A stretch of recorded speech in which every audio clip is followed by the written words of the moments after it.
سال نهم پس از هجرت بود و رسول الله صلی الله علیه و سلم در حجة الوداع که یگانه حج فرضی نموده با یارانش بود رو به اصحابش نموده وعظ می گفت و این آیت مبارک هم نازل شد: امروز دین شما را به کمال رسانیدم و نعمتهای خود را بر شما تمام کردم و اسلام را دین شما برگزیدم.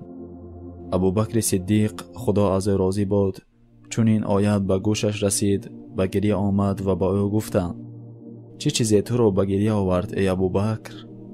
این آیت هم همانند آیت‌های دیگری است که به رسول الله صلی الله علیه و سلم نازل می شوند. ابوبکر خدا از او راضی باد گفت: این خبری فرارسی مرگ رسول الله صلی الله علیه و سلم است.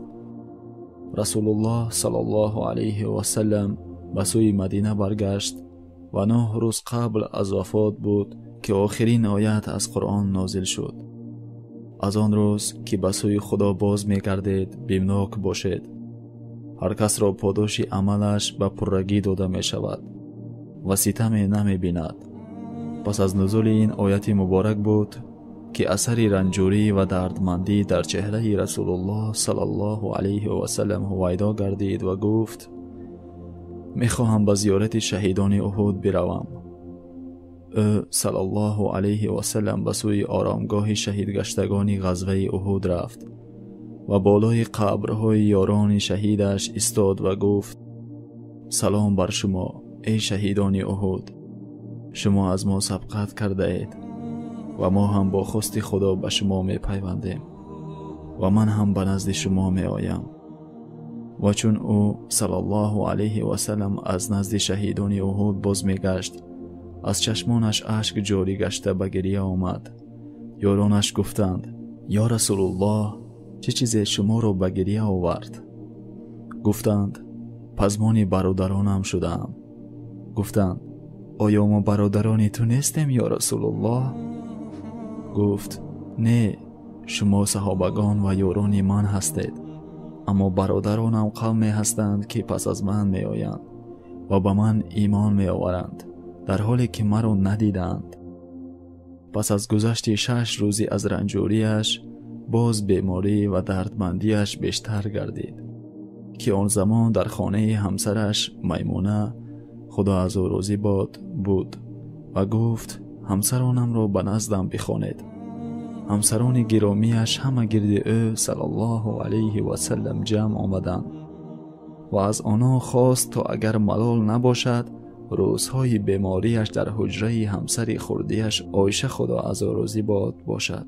همسران همه گفتند: یا رسول الله، ما همه خواست تو را میپذیریم. رسول الله صلی الله علیه و سلم خواست تا از جایش برخیزد اما نتوانست. علی ابن ابو طالب و فضل ابن عباس خدا از هر دوی اینها راضی باد آمدند و رسول الله صلی الله علیه و سلم را از حجره همسرش میمونه خدا از او راضی باد به حجره عایشه خدا از او راضی باد بردند و صحابگان بار اول رسول الله صلی الله علیه و سلم را در چنین حالت می دیدند. همگان در مسجد جمع آمدند. یکی از دیگری به تعجب و با آواز پست می پرسیدند که رسول الله صلی الله علیه و سلم را چی شده است؟ عرق از تن رسول الله صلی الله علیه و سلم جاری بود. عایشه خدا از او راضی باد می گوید: در زندگیم کسی را ندیده بودم که با چنین شکل عرق از تنش روان باشد. من دست رسول الله صلی الله علیه و سلم را گرفته و با دست خودش رخسارش را می مالیدم، زیرا دست رسول الله صلی الله علیه و سلم از دست من خوبتر و پربرکت‌تر است. و او صلی الله علیه و سلم می گفت: لا اله الا الله، مرگ دارای سقرات است. چون سخنان مهربانانه اصحاب در مسجد زیاد شد، رسول الله صلی الله علیه و سلم گفت: چه خبر است؟ گفتند: یا رسول الله، برای تو در هراسند. رسول الله صلی الله علیه و سلم گفت: مرا به نزد آنان برید و خواست خودش از جایش برخسته به نزد آنان رود. اما دیدند که نمیتواند، سپس او را برداشته به مسجد آوردند. چون او را به منبر برداشتند، آخرین خطبه و آخرین سخنان خود را به یاران ابراز داشته فرمود: ای مردم، چنانی که من میبینم شما از جان من در خراسید. صحابگان گفتند: بله همین گونه است یا رسول الله. پس رسول الله صلی الله علیه و سلم فرمود: ای مردم، وعدگاه ما و شما در این دنیا نیست، بلکه در نزد حوض، یعنی حوض کوثر است. سوگند به خدا، گویا چنان است که من از جایم حوض را میبینم. ای مردم، سوگند به خدا من از آمدن فقر بر بالای شما ترس ندارم، اما آنچه که از آن ترس دارم دنیاداری است که شما برای دریافت آن مسابقه میکنید و همانند آنها که هلاک شدند هلاک میشوید. پس از آن رسول الله صلی الله علیه و سلم تکرار به تکرار می گفت: شما را به خدا قسم می دهم که نماز را هرگز ترک ننمایید. و فرمود: ای مردم، درباره زنها از خدا بترسید، درباره زنها به شما توصیه نیک می فرمایم. این چنین فرمود: ای مردم، خدا بنده ای را از بندگان میان دنیا و آنچه که نزد اوست مخیر گذاشت و بنده آنچه را که نزد خداست برتر شمرد. رسول الله صلی الله علیه و سلم قبل از آن که از منبر پایان شود دعای برای مسلمانان نموده فرمود: خدا شما را در پناهش بدارد، خدا شما را نگه دارد، خدا شما را پیروز دارد، خدا شما را پایدار دارد، خدا شما را یاری دهد.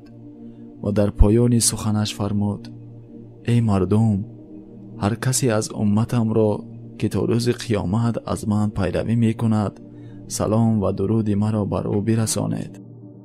بار دیگر رسول الله صلی الله علیه و سلم را به خانه‌اش بردند و چون از خواندن نماز هم ناتوان گردید فرمود: به ابوبکر بگویید با مردم نماز بگذارد.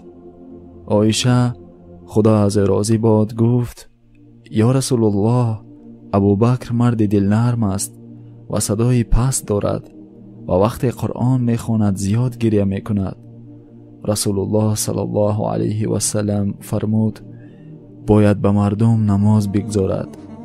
عایشه خدا از راضی باد میگوید: من دوباره سخنم را تکرار کردم، اما رسول الله صلی الله علیه و سلم فرمود: شما زنها رقیق القلب، یعنی دل نرم هستید، به او بگویید به مردم نماز بگذارد. عایشه خدا از راضی باد گفت: سوگند به خدا من این را نمیگویم و من دوست می‌دارم که این مسئولیت از ابوبکر برداشته شود و می‌دانم مردم هرگز دوست نمی‌دارند که کسی در جای رسول الله صلی الله علیه و سلم بایستد و چنین کس را در هر رویداد به فعل بد می‌گیرند و من دوست می‌دارم که این مسئولیت از ابوبکر برداشته شود. پس از آن رسول الله صلی الله علیه و سلم در خود اندک قدرت برای از حجره بیرون آمدن و نماز خواندن احساس کرد و با پای خود به مسجد رفت، در حالی که ابوبکر خدا از راضی باد با مردم نماز می‌گذارد. ابوبکر خدا از راضی باد خواست یک کنار شود که رسول الله صلی الله علیه و سلم به او اشاره کرد تا در جای خود بماند. او صلی الله علیه و سلم آمد و کنار او نشست. در همین لحظه های آخری از حیات رسول الله صلی الله علیه و سلم بود که عبدالرحمن ابن ابوبکر خدا از راضی باد در دست مسواک به نزدش وارد شد. رسول الله صلی الله علیه و سلم به سوی مسواک می نگریست، اما از شدت بیماری نمی توانست بگوید مسواک را به من بده. عایشه خدا از راضی باد درک نمود که صلی الله علیه و سلم چی می خواهد و برای همین مسواک را از برادرش عبدالرحمن گرفت و در دهان رسول الله صلی الله علیه و سلم گذاشت. پس از آن دختر یگانه اش فاطمه خدا از راضی باد به نزد پدرش وارد گردید و اشک از چشمانش سرازیر شد. زیرا هرگاه دختر جگربندش به نزدش وارد می شد، رسول الله صلی الله علیه و سلم از جایش برخاسته از پیشانیش بوسه می کرد. اما این دفعه حال صورت دیگری گرفته بود. رسول الله صلی الله علیه و سلم گفت: به من نزدیک شو ای فاطمه. رسول الله صلی الله علیه و سلم چیزی به گوش فاطمه گفت و گریه‌اش بیشتر گردید. و چون رسول الله صلی الله علیه و سلم دید که فاطمه گریه می کند، باز گفت: به من نزدیک بشو ای فاطمه. بار دیگر رسول الله صلی الله علیه و سلم به گوش جگربندش چیزی می گفت و دیدم که فاطمه این دفعه می خندید. پس از وفات رسول الله صلی الله علیه و سلم از فاطمه پرسیدم که رسول الله صلی الله علیه و سلم به تو چی گفت؟ فاطمه خدا از راضی باد گفت: بار اول به من گفت: ای فاطمه، من امشب به نزد پروردگارم می روم. من گریه کردم. چون دید که من گریه می کنم، بار دیگر گفت: ای فاطمه، تو اولین کسی خواهی بود که به نزد من می آیی. و من خندیدم. عایشه خدا از راضی باد می گوید: پس از آن رسول الله صلی الله علیه و سلم از کسانی در خانه بوده خواست که هر دوی ما را تنها گذارند و از من خواست که با او نزدیکتر شوم. رسول الله صلی الله علیه و سلم سرش را در بغل همسرش گذاشت و دستانش را بالا نموده دعا می کرد که آنگاه جبرائیل علیه السلام به نزد رسول الله صلی الله علیه و سلم وارد شد و گفت: یا رسول الله، فرشته مرگ پشت در است. اجازت وارد شدن به نزد شما را می خواهد و از کسی قبل از تو اجازه وارد شدن را نخواسته است. رسول الله صلی الله علیه و سلم گفت: به او اجازه بده ای جبرائیل. فرشته مرگ به نزد رسول الله صلی الله علیه و سلم وارد شد و گفت: سلام خدا بر تو ای رسول الله. خدا مرا فرستاد تا تو را مخیر گذارم بین این که در دنیا باقی بمانی و یا این که به نزد پروردگارت بروی. رسول الله صلی الله علیه و سلم گفت: بلکه بر رفیق اعلا.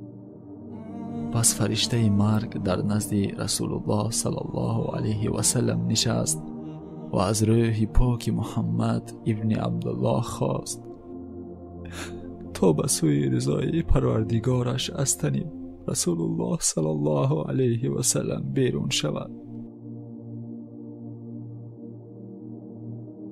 و دیدم که دست او رسول الله صلی الله علیه و سلم پایان شد و سرش را که در بغلم گذاشته بود گران شد. این دم دانستم که جان به حق تسلیم نمود. از حیرت نمیدانستم چی کار کنم مگر این که در مسجد را باز کرده و فریاد زدم که رسول الله صلی الله علیه و سلم جان به جان آفرین سپرد. اینجا بود که مسجد همه به گریه آمد. علی ابن ابو طالب خدا از او راضی باد از حیرت در جای خود نشست. عثمان ابن عفان خدا از او راضی باد به مانند کودکی گشت که از دستش به طرف چپ و راست می کشیدند. عمر ابن خطاب خدا از او راضی باد شمشیرش را کشید و می گفت: کسی می گوید که محمد مرده است، سرش را از تنش جدا می کنم. و گفت: تنها او چون موسی علیه السلام که به ملاقات پروردگارش رفته بود برای ملاقات رفته است و خواهد برگشت.